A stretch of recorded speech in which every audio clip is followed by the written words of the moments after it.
বিবেকবান মানুষের চাঁদাবাজ চাঁদাবাজ চাঁদাবাজ চাঁদাবাজ তারা চাঁদা দাবি করে এবং আমাদের কাছে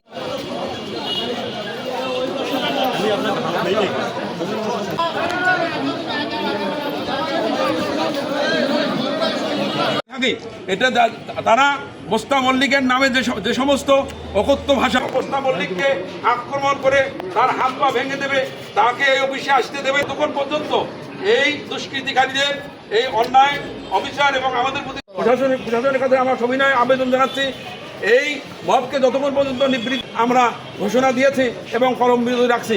সম্মানিত গাইবান্ধাবাসী, অফিসের সাব রেজিস্ট্রার এবং জেলা রেজিস্ট্রারের অফিসের প্রধান ফটকে তথাকথিত চাঁদাবাজ এই শহরের মব সৃষ্টিকারী দুষ্কৃতিকারীরা জনগণের যাতায়াত বন্ধ করে, এমনকি প্রধান ফটক বন্ধ করে আমাকে এবং আমার দলিল লেখকদেরকে গালিগালাজ করে। এর পিছনের অর্থ হলো তারা আজকে 3-4 মাস থেকে আমার কাছে টাকা চায়। এই কিসের টাকা এটা আমি নিজেও জানি না। অনেক কষ্ট করে তাদেরকে আমি বোঝানোর চেষ্টা করছি যে এখানে আমাদের অনৈতিক কোনো টাকা প্রাপ্তির সুযোগ নেই। আমরা যা কাজ করি তারই পারিশ্রমিক আমরা পাই। এই টাকা কোথায় থেকে দেবো? তবে আমরা যদি আপনাদের কারো কোনো দুস্থ মানুষ থেকে থাকে, আমি ব্যক্তিগতভাবে আমি যতটুকু পারি করতে পারি। তারা তা নয়, তারা প্রত্যেক সপ্তাহে তাদের টাকা দিতে হবে, নাহলে প্রত্যেক দলিল লোকদের কাছ থেকে টাকা নিয়ে দিতে হবে। আপনারা জেনে রাখবেন, প্রত্যেক দলিল লোক প্রতিদিন কাজ পায় না। আমার দলিল লেখকরাই না খেয়ে থাকে।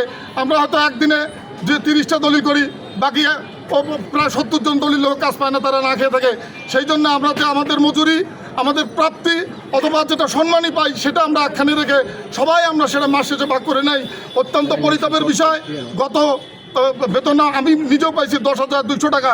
এই দ্রব্যমূল্যের বাজারে এই 350 মানুষ নিয়ে আমরা এই পরিবার আমরা বেঁচে আছি। আপনাদের কাজ করে রাষ্ট্রতন্ত্রের অর্থনৈতিক চালিকা শক্তি আমরা, এদেশের সূর্য সন্ধান আমরা নিজেরাই মনে করি। এই কারণে যে অর্থনৈতিক, আপনারা শুনে খুশি হবেন যে গত অর্থ বছরের এই গাইবান্ধা জেলা রেজিস্ট্রার কর্তৃক 166 কোটি টাকা আমরা সরকারের ঘরে কোষাগারে জমা দিতে আমরা সমর্থ হয়েছি। আমাদেরকেই চাঁদাবাজ বলে এই বিবেকবান গাইবান্ধাবাসীর কাছে আমরা আহ্বান করব, আমাদের একটি মানুষ যদি অনৈতিকভাবে 200 টাকা কারো কাছ থেকে নিয়ে থাকে, এই দেশে বিচার ব্যবস্থা আছে, আমাদেরকে বিচারের আওতায় আনা হোক। কিন্তু সন্ত্রাস মবকারী চাঁদাবাজেরা আমাকে সরকারি গেট বন্ধ করে দিয়েছে। আমি এটা জনস্বার্থে আমি খুলে দিতে গেছি পরে আমার উপর তারা হামলা করেছে। ভিডিও ফুটেজ আপনারা দেখবেন। এই শহরের 64 বছরের মানুষ, আমি এই শহরকে ভালোবাসি, এই শহরের মানুষকে ভালোবাসি। আমার উপর যে নির্যাতন, আমাদের উপর যে বুলডোজার চলছে, এটি প্রতিহত করতে আপনাদের বিবেক নাড়া দেয় না। আপনাদেরকে আপনারা পাশে চাই, এদেরকে রুখে দেবো ইনশাল্লাহ আমরা। আপনারা জানেন, এরা শুধু গাইবান্ধায় এই রেজিস্ট্রি অফিসে নয়, এরা চিহ্নিত চাঁদাবাজ। সমস্ত শহর জানে, সমস্ত প্রশাসন জানে এরা চাঁদাবাজ। অথচ তাদের পাশে কিছু মিডিয়া আমরা লক্ষ্য করছি, আমাদেরকে বাদ দিয়ে তাদেরকে প্রাধান্য দেওয়া হয়েছে। এটি খুবই দুঃখজনক। হৃদয় লাগে, আমরা মাটি মানুষের মতো এখানে কাজ করে থাকি। এমন কোনো সামাজিক কর্মকাণ্ড নেই যেখানে দলিল লেখকরা সম্পৃক্ত নয়। আমাদের উপর এই আঘাত আপনাদের কাছে প্রশ্ন রেখে গেলাম এবং প্রশাসনের কাছে অনতি বিলম্বে তাদেরকে আইনের আওতায় এনে এই মব সৃষ্টিকারী চাঁদাবাজদেরকে আইনের আওতায় না আনলে আমি বাংলাদেশ দলিল লোক সমিতির এবং গাইবান্ধা জেলা বিএনপির উপদেষ্টা হিসেবে আমি ঘোষণা দিচ্ছি, সারা বাংলাদেশে আন্দোলন ছড়িয়ে দেওয়া হবে।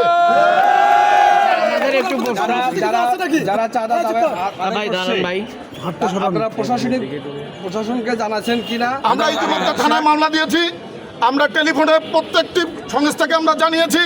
সাধারণ ব্যবসায়ী থেকে শুরু করে সমস্ত মানুষ আমাদেরকে বলছে যে আমরা আপনাদের সঙ্গে আছি।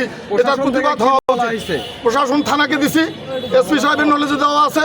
গতকাল এখানে আপনারা জানেন যে আমাদের দুদক কর্তৃক একটি বড় অনুষ্ঠান হয়েছে, সেখানেও জানানো হয়েছে।